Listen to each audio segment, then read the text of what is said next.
Let's agree that society is composed of three pillars. They are the economic, the political, and the cultural. Now, what I fear, what I've seen, is that one of these three pillars has become super dominant. It has displaced all the others. This is the only option. That's what we're told. Now, I think, and I hope, that we can all agree that that's not a good way to go on. And we need to rebalance it towards both real political questions. What is democracy? How do we want to be governed? How do we want to exercise power over each other? And also real cultural questions. How do we feel about this society? What do we want to leave behind for coming generations? These questions need to have the value that economic questions have today. And these questions cannot be answered by economics in general, I would suggest, but only in combination between economics, culture, and politics. Let alone the idea that free market neoliberalism is going to answer these questions, which is absolutely absurd. Instead of a single value, we need to realize that we are dealing with far more complex, or we might call super complex systems, for which there is very little chance of constructing effective, predictive analysis. And what I think we need to do, and this is hard, but it's necessary for us all to try in our different fields, we need to embrace this super complexity, this super diversity. We need to embrace it and we need to revel in it, rather than flee to simplistic but attractive populist solutions. My proposal is based on an old adage coined by an American art historian, actually British art historian, T.J. Clark. He said very simply, modernity is our antiquity. The modernity that we have is the basic aesthetic and cultural layer, rather like a ruin, but still an imposing presence on which we build the dynamic future, the dynamic present that we have, even though that modernity as a system of power and organization is long gone. Therefore, if we could even attempt to build a planetary consciousness, we should consider how to share the aesthetic fruits of that modernity, and that is modernism, in ways that can help us to reuse its ruined architecture, to reimagine its propositions for the needs of the contemporary world. If museums, through the trading of their modernist hoards, could be independent or develop an independence from the largesse of economy or the instrumentalization of politics, we could then begin focusing on that discourse between politics, culture, and economics, and serve as a platform where those meetings could take place.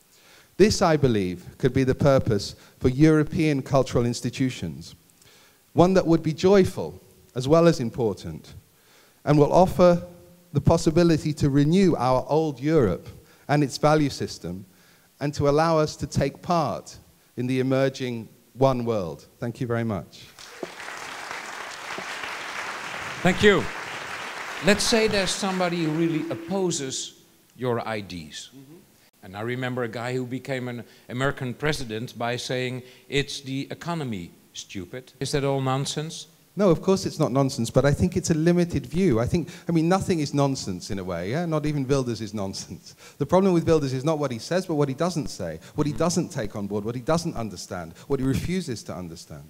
Yeah. And neoliberalism, I would say, is absolutely right through its own perspective. The problem is that that perspective, that lens, those glasses, if you like, are glasses that do not encompass human desire in its full, glorious, super complex form. So does it mean there's no hope whatsoever anymore? No, of course not. But it's absolutely where, not from the top down. It's not about the replacement of one ideology, neoliberalism, with another one, I don't know, neo-communism or something like that. No. That's not the answer. Yeah? The answer would be, as I've tried to suggest, that these behaviors can emerge in platforms which we can create. And if the European Union, for instance, had invested in those platforms and had taken over national education, rather than invest in the free market and invest in excuse me for the European Parliament, but had looked rather at culture and education, we would have had a far different Europe today.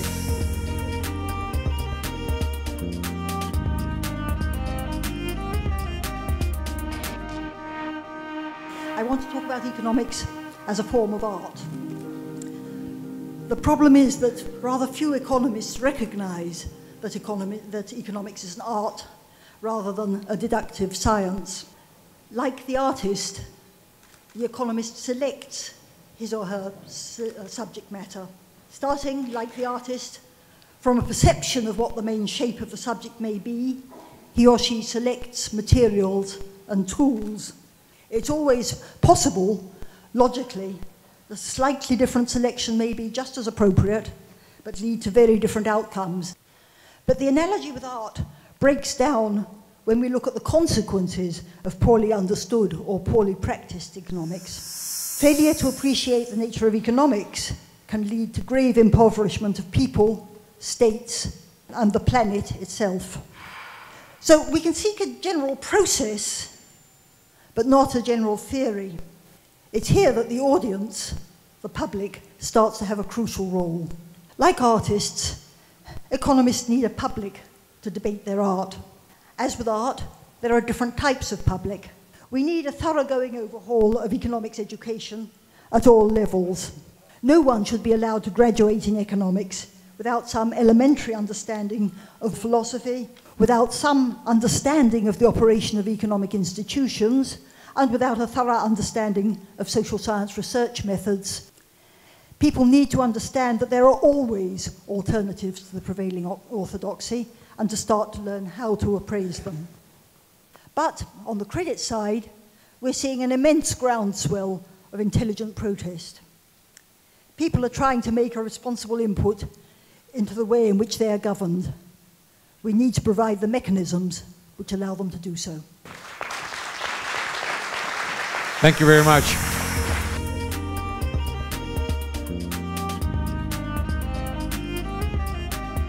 Franco Berardi, as an introduction question, you are a writer and an activist. Let's say you could really change something. What would be your priority? Where would you start? If I was a politician, first of all, I would laugh of myself. Secondly, I would try to understand what democracy is. Then I would agree with Charles, and I would say the first thing we have to go is invest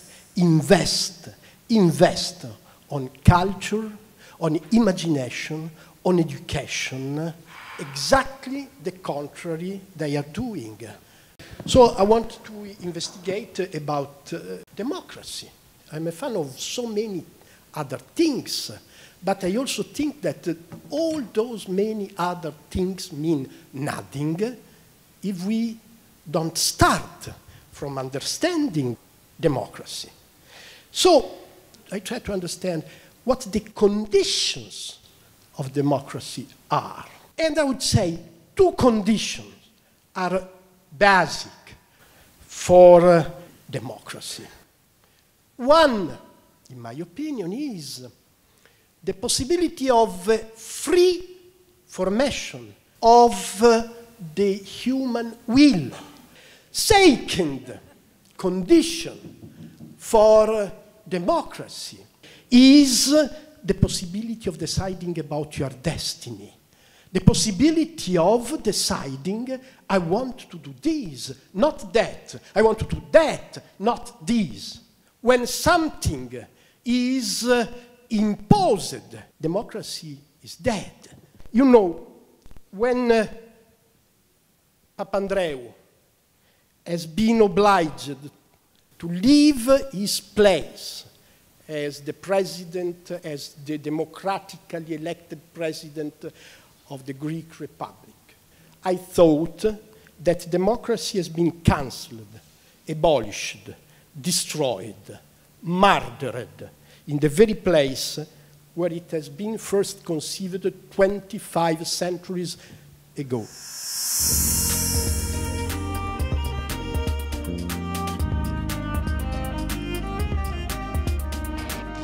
So actually what we have is a lot of agreement that education imagination, culture are not being given the space that they need to be given. We either take seriously the idea of the question, what is democracy? And we ask that question, and you in the media ask that question rather than just report on these politicians who can't be bothered to come here.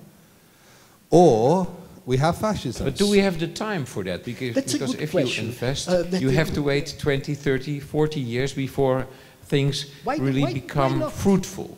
Why not accept the idea that we are too late?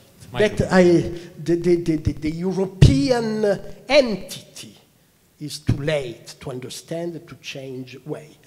We have to take care of the possibility of saving the legacy of democracy, of social civilization. Are we too late, Charles?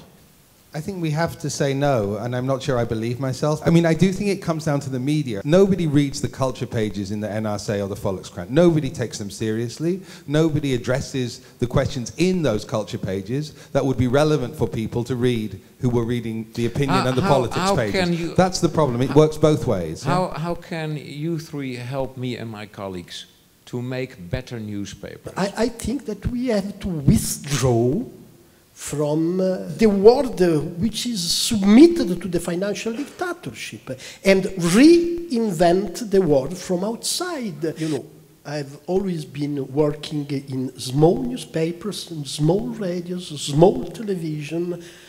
We are saying that Europe is poor. I don't believe that Europe is poor.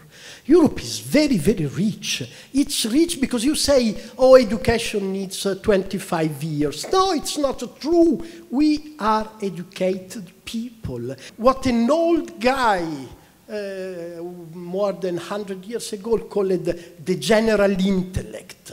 The general intellect is here, and it's the possibility of infinite creation, of infinite well-being, of infinite peace. Let's try and imagine how the world will look, Europe will look in, let's say, 5 years from now when it comes to this subject. I think that the super diversity that we're experiencing and that super complexity will be more accepted. I think that people will understand that the value system, that the singular value system of neoliberalism is no longer adequate. And I think that neoliberalism will not have the conviction that it carries today.